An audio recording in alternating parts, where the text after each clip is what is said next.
might be asking yourself, WTF? What's the function? Get your mind out of the gutter. And no, I did not come up with that. I saw it on a koozie once at a convention. So, cannot take credit, but I'm still gonna talk about it.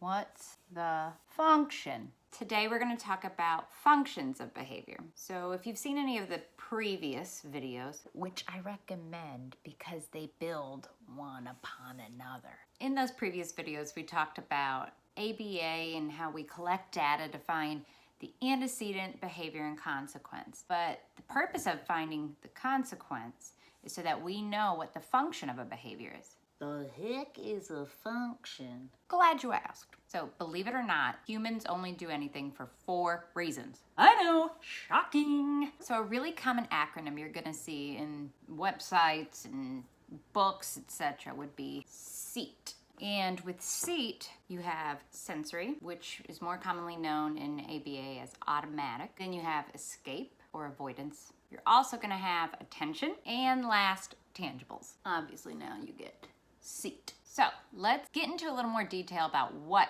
each of those really include. So sensory or automatic is something that you do second nature without even realizing it, that makes you feel good or is self-soothing. And it's something that you can provide for yourself. It doesn't require anybody else to give it to you.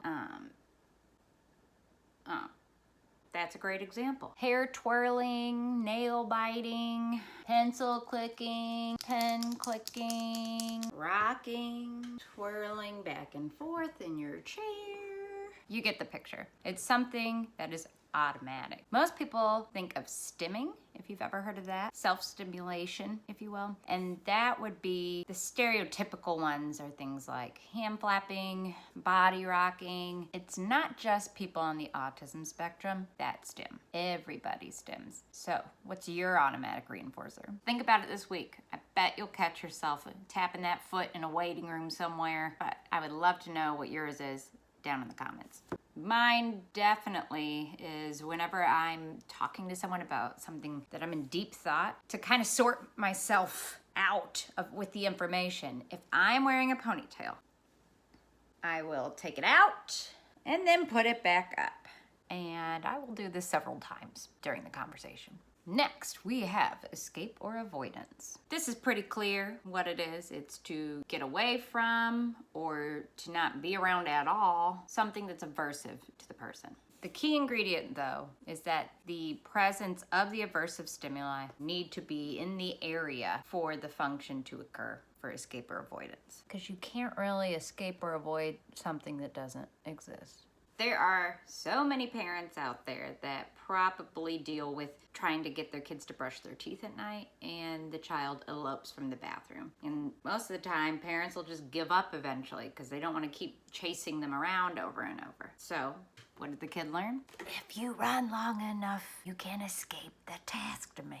Classic. For my antisocial folks at home, some people might receive a text message that says, hey, you want to come over to my house for the Super Bowl party? Antisocial McGee over here is like, I'd rather not. I don't want to talk to people. So what do? They engage in the verbal behavior of lying. And that behavior is reinforced by escaping the social situation. Which for somebody that's like awkward or antisocial, that's a reinforcer. They escaped the aversion of having to go to a party, make small talk, all of that.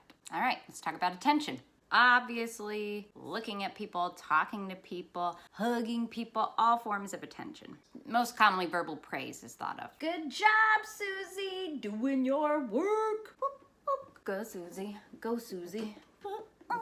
Go, Susie. But something that people don't really realize is verbal reprimands are attention. I know, that might be shocking, but it's true. Not just good attention can be a reinforcer. Some kids act out for attention, and some people are so sensitive to attention that even just your presence, you being there, if they know that you can hear them, they will continue to talk and tell you off or what have you, because they're trying to get a reaction out of you. which is attention. The only way that you're gonna get out of that situation is to walk away. Because apparently your presence is enough attention to keep that behavior being sassy. You're going, or whatever they're doing to talk to you. So attention, to speak, touch, come near, look at, what have you.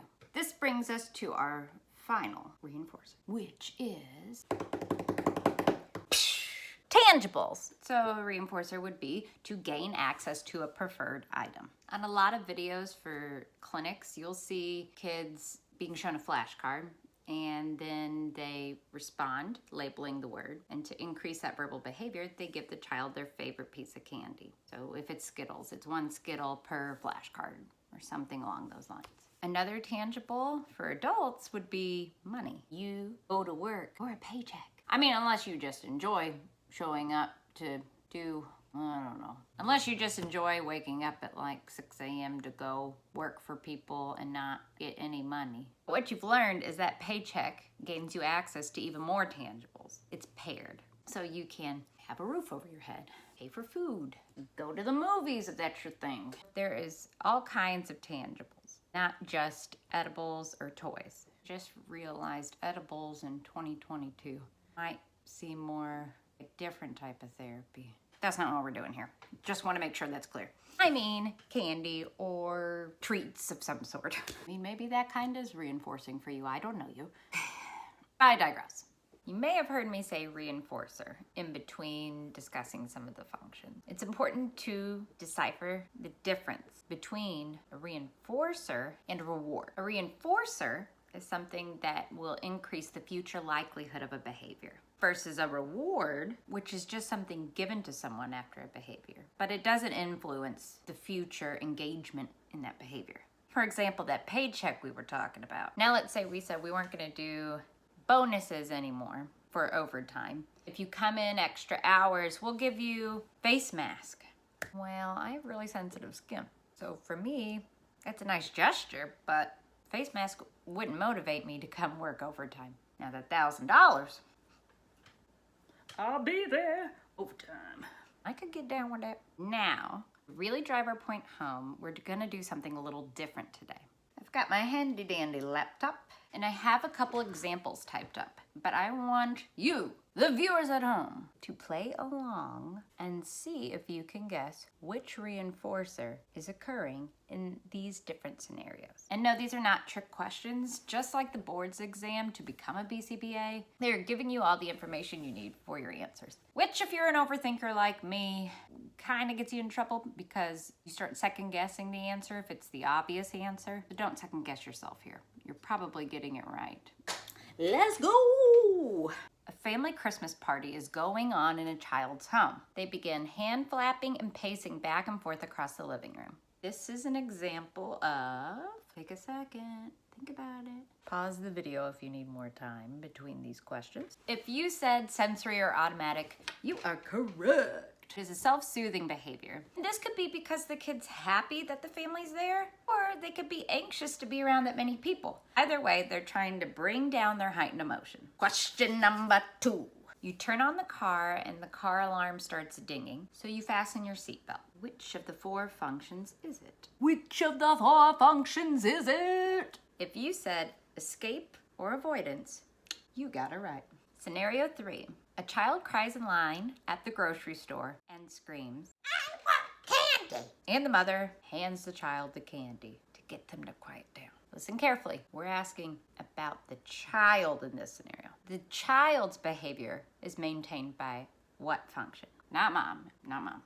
Obviously hers is escaping everybody looking at her. So we know what her function is. What was the kid's function? If you said tangibles, give yourself a pat on the back, because that's right. Last one. For all the kit and caboodle of points. Parents are watching TV and a child throws a toy across the room. Dad turns, "Hey, knock it off! Stop that!" What's the function? You can do this, I believe in you. Attention!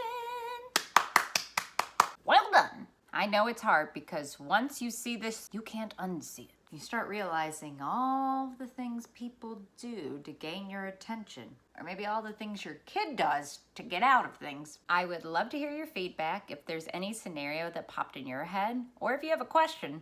I hope you enjoyed this video, and for more tutorials, please subscribe.